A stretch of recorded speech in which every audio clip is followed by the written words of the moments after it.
पिचकारी टाना टन बा डाले के मन बा बोलो ये गोरी का हमार रंग पसंद बा। बोल बोल बोलत का है नइखे रे। अरे अरे ये कौन मंत्र है बाबा?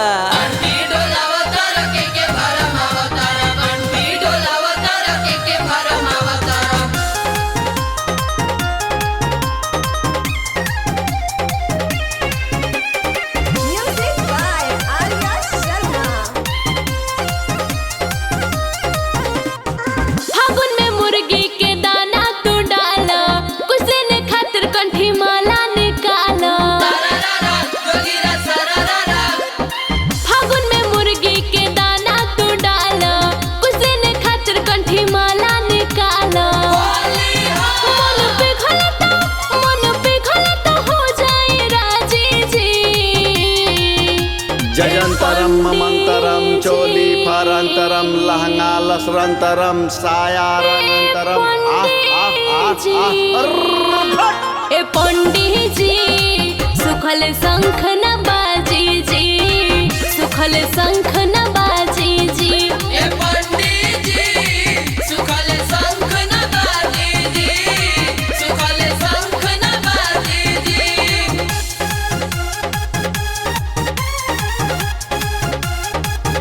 उठ के बैठ के पंडित जी ने घूर के तेरे माला ई सब नाता दूर के पीछे करिए के कर पूजा पाठ हो, तनी हो जामुई हो टाठ हो। रंगवे के बनाल भभूत हो, तनी आपन देखाव कर तूत हो। पीछे करिए के कर पूजा पाठ हो, तनी हो जामुई हो टाठ हो। रंगवे के बनाल भभूत हो, तनी आपन देखाव कर तूत हो। अपन बरतन सब नाम से माजी जी। अंतर मंतर बनौनी जंतर पट्टा मिलल नदी के खो सुअर के बाल उल्लू के नो जंतर बनल भागल मो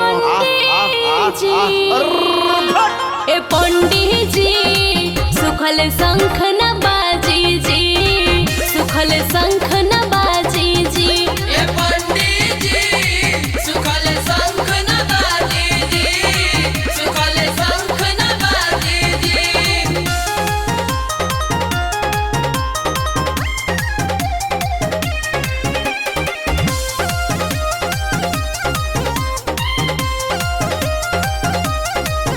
असो होली में होवन तू कर नन्ह गछ देखी फानी के चढ़।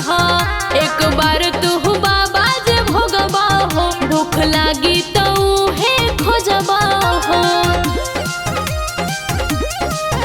असो होली में होवन तू कर नन्ह गछ देखी फानी के चढ़। एक बार तू बाबा जे भोगबा हो, भूख लागी तो हे खोजबा हो। अभी हो प्रियता जटा जी जी। रंग चटकार बिचकारी दई यार बा डाले कर दिलो को तार नया सलवार बा बा बा बा बा बा। ए पंडित जी सुखल शंख